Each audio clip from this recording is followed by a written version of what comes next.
Welcome back to Einstein Helps with Grade 10 Mathematics, Unit Measurement, Lessons 7 and 8. Yes, I call this again a double lesson. The first 4 lessons in measurement I estimated would take about 2 to 3 hours of time to bring them to good completion. But these lessons in trigonometry should take more time. It's fairly complex if you haven't studied it before, so you need time to review, to learn, to look at things again, to study, and you need a lot of time to practice, because practice makes perfect. In these lessons now, we will look at the question, can we use trigonometric functions also in other triangles? That is, in triangles that are not right triangles, in triangles that do not have a right angle. And the answer is yes, we can. But not with the rule of SOHCAHTOA. No, we have 2 new and powerful rules that will help us to solve these problems, to solve these kinds of triangles. In this lesson, we will first look at trig values for obtuse angles. These are angles greater than 90 degrees. Then we will introduce the sine and cosine laws and give some examples of solving triangles with these tools. Before we go into the 2 new rules, the sine law and the cosine law, we have to look at the trig values for other than acute angles. What is acute? Ow! Sorry. That felt like an acute pain, like a sharp pain that suddenly hits your body.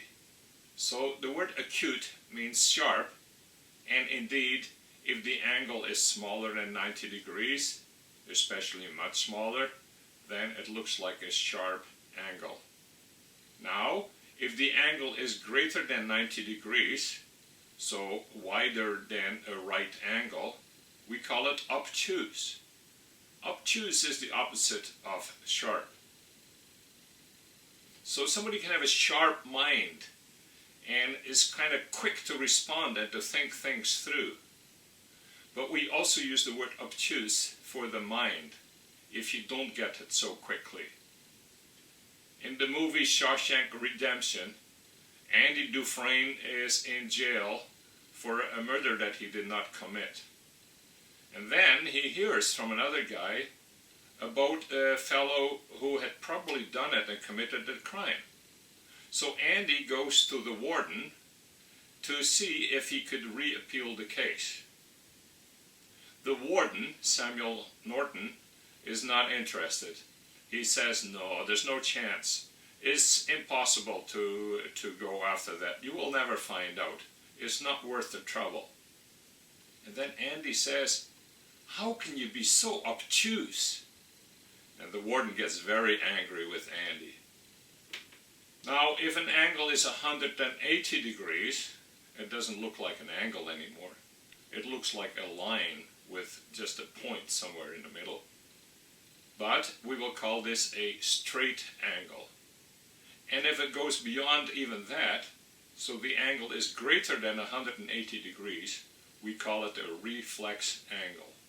Make sure you know your terminology and check the middle school mathematics dictionary that you will find on the website. Now, if you have done the exercises in section 1, you should be familiar with the unit circle. And there you have learned some valuable rules about the relationship of acute angles and obtuse angles. First, if we look at the sine of obtuse angles, you will see that the sine of an obtuse angle is equal to the sine of its supplementary angle. Remember, supplementary angles are angles that add up to 180 degrees. So, if we want the sine for 150 degrees, then we have to find a supplementary angle. That is 180 take away 150 is 30 degrees. So the sine of a 150 degree angle is equal to the sine of a 30 degree angle. In the same way, the sine of a 60 degree angle has to be the same as the sine of a 120 degree angle, because 60 plus 120 makes a 180 degree angle. Now watch out. If you find out that the sine is a half, this could mean that the angle associated with it is 30 degrees. But it could also mean that it is 150 degrees. So there are two possible answers here. So check it out. Look at the other data and see which one is the correct answer. 30 degrees, the acute angle, or 150 degrees, the obtuse angle. Now if we look at the cosine values for acute and obtuse angles, we will notice that it's not just the same as the supplementary angle, but it's the opposite. In other words, if the cosine of 60 degrees is a half, then the cosine of 120 degrees is minus a half. Alright, so check on the graph and you will see that it's not really symmetric because it's also reflected in the zero axis.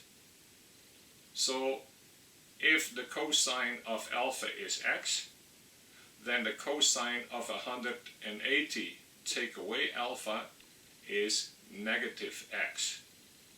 The sine law states that the ratio between the length of a side and the sine of its opposite angle is the same throughout the triangle. So sine A over side A is the same as sine B over side B is the same as sine C over side C. Or I can do it upside down. I can say side A over sine A is side B over sine B is side C over sine C. This is a proportionality, and we have studied this before in the first lessons on the unit measurement. And for these kinds of questions, we used ratio boxes. So again, ratio boxes prove to be a valuable tool when we use the sine law. So notice that we need to know at least one angle with its opposite side. Or, if we know two angles, of course we can first calculate the third angle, and then at least one of them needs to have the opposite side known before we can solve the triangle. Let's do some examples together.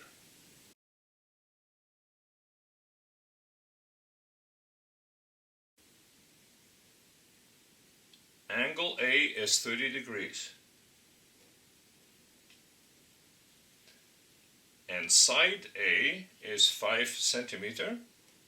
So that's the length of the opposite side.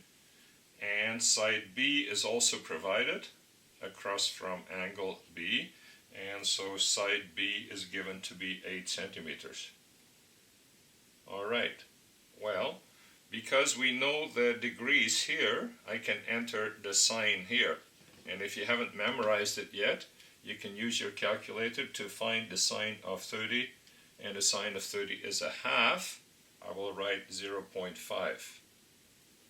Now remember, I've got this top part shaded because you can't really use the degrees in this formula, because the formula is only the relation between the sine and the length of the opposite side.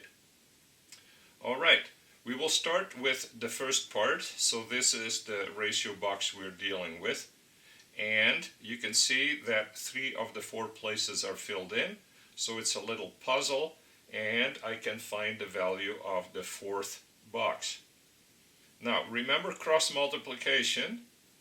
The products of the diagonals have to be the same.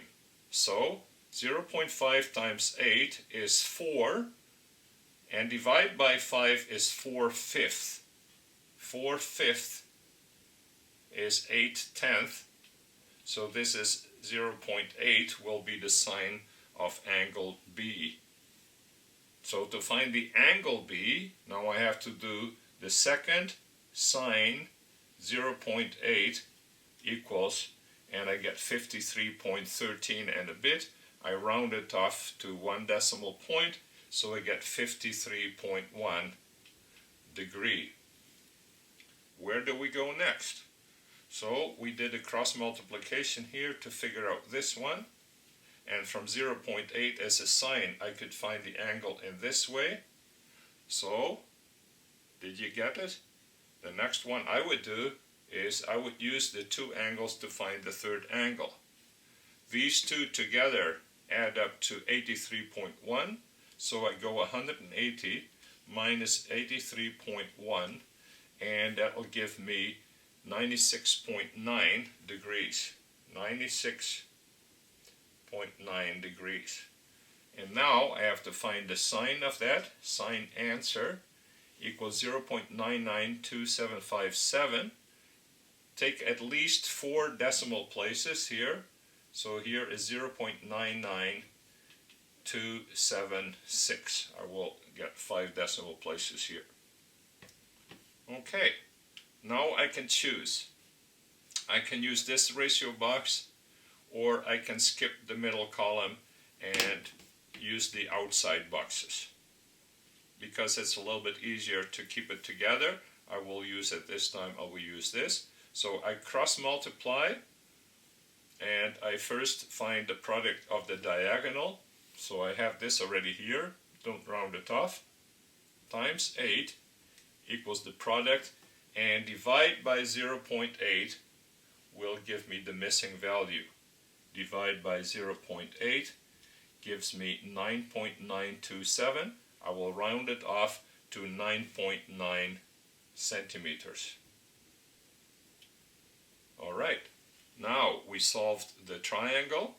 We know all the angles, A, B, and C, and we know all the opposite sides, 5 centimeters, 8 centimeters, 9.9 centimeters. I circle the answers, and I've done the question. Now notice this is not a scalene triangle. One of the angles is obtuse. So, does the sine law still work? To check this out, I drew the triangle to scale, carefully measuring all sides and angles. And here it is. And yes, it does correspond with all the values that we had calculated.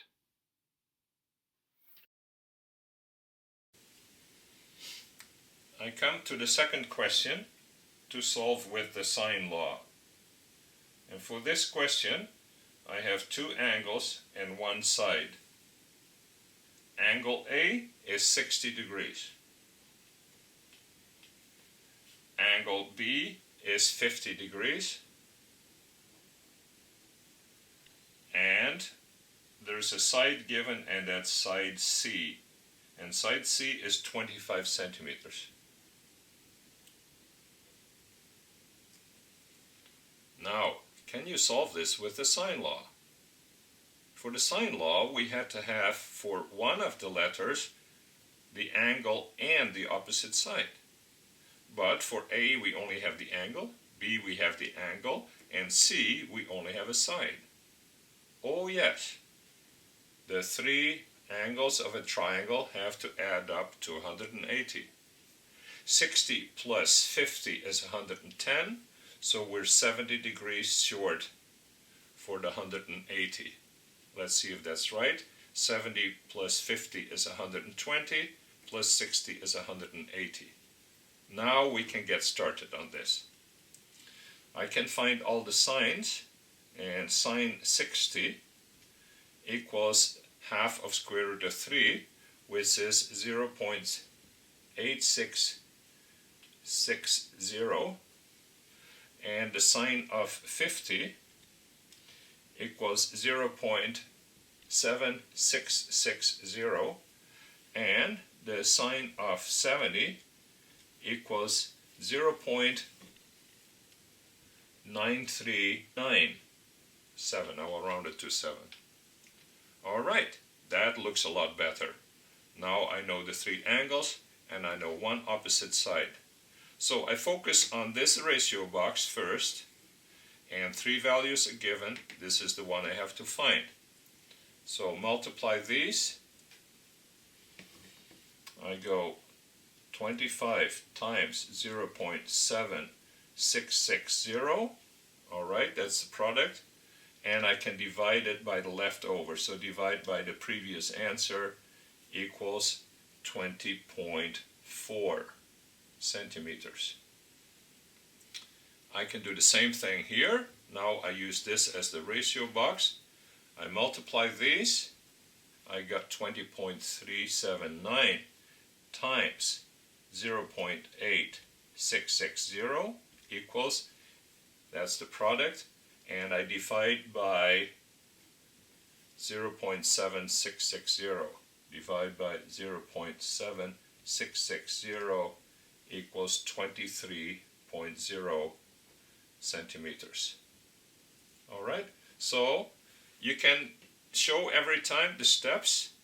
We had these 2 angles and I found the third. Then from the angle I went to the sine and I did it for all of them. And then I did a cross multiplication here to find this value. And then I used cross multiplication here to find this value. So all the information is provided, the lengths of the 3 sides as well as the 3 angles.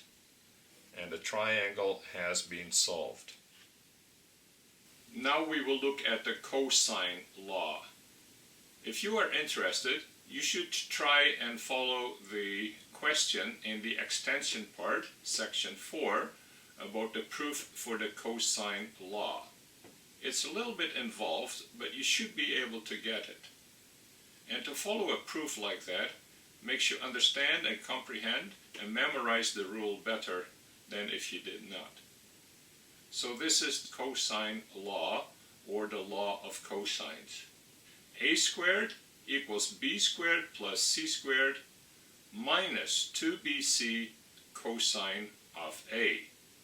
Now notice, before the equal sign I have a squared, and at the end it has to be the cosine of the opposite angle, so the cosine of a.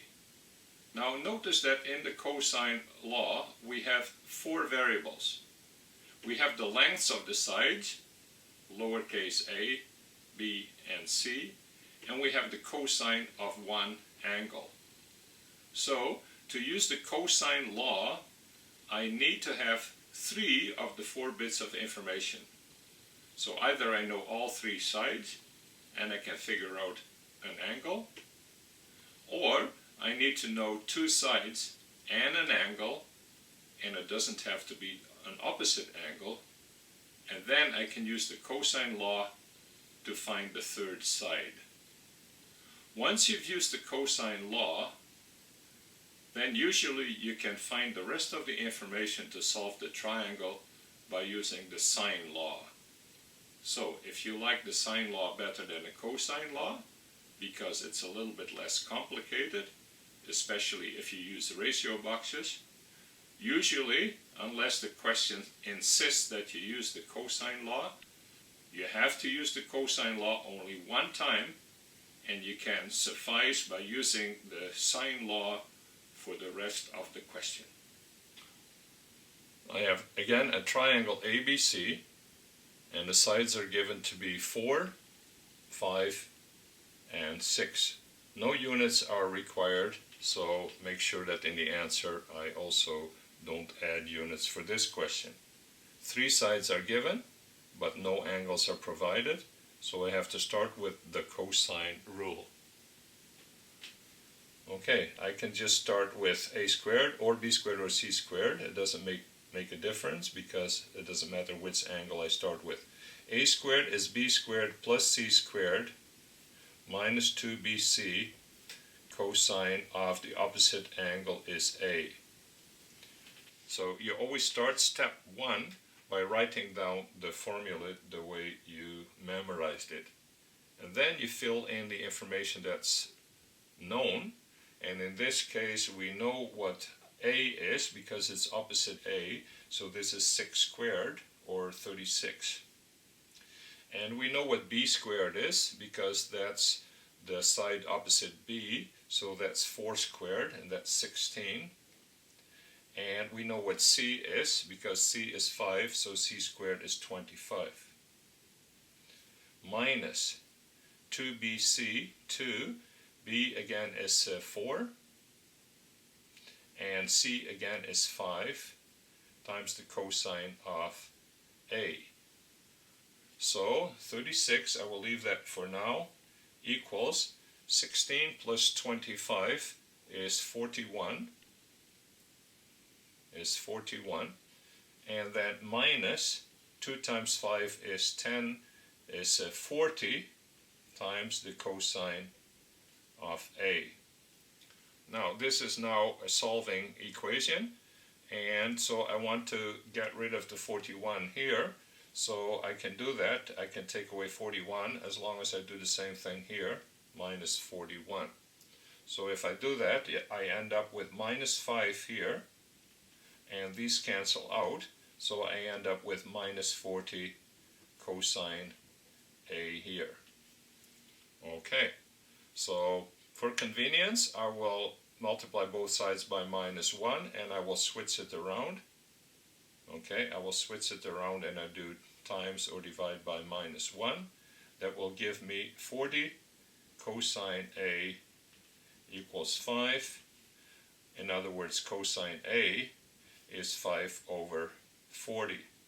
And 5 over 40 is 1/8, and 1/8 is 0.125. Okay, well, we will see what that gives us. Now I have to find the angle A. Alright, so I have to go second function cosine, second cos 0.125, and the answer is 82.8. Rounded off is 82. Let's first write this down, 8192 something, and then so angle A is approximately, I should say approximately 82.8 degrees. Okay, I don't need this one. So this is the answer for angle A. Alright, that's 82.8 degrees. Now I need to find one more angle, and I can use the sine law for that one. So if I put it down here, I got the, now I need the sine of 82.8 and the sine of B over, okay, so this is A and this is B, over the length of A, and that is 6, and over the length of B, that is 4. Well, the sine of 82.2, I can get that, and because it's the sine of the answer equals 0.99, 0.99216. Okay, multiply by 4 times 4 equals, and divide by 6, and that will give me the sine of B. Alright, so divide by 6 equals, that's the sine of B. Okay, I will write that down here, 0.6614, and now I do second sine answer equals, I get the angle B is rounded off 41.4 degrees. Now I have two angles, and there is a third angle, and that is C. So I do this one plus that one, so I add plus 82.8 equals, and then 180 minus answer equals, and that gives me angle C. Angle C is 180 minus A plus B. Alright, and that will give me 55.8 55.79 something, so approximately angle C is 55.8 degrees. There you have it. We have the sides given already, 4, 5, and 6, and now we have the angles. Angle A is 82.8, angle B is 41.4, and angle C is 55.8 degrees. Make sure you circle the answers. So this was the second lesson on trigonometry. Make sure you review it until you really understand everything, and practice a lot. This is very important. Spend time, find questions to practice this and to get the best out of it. And then when you think you're ready, you should write the assessments for trigonometry to see if you really understand it and if you are ready to move on to the next lesson.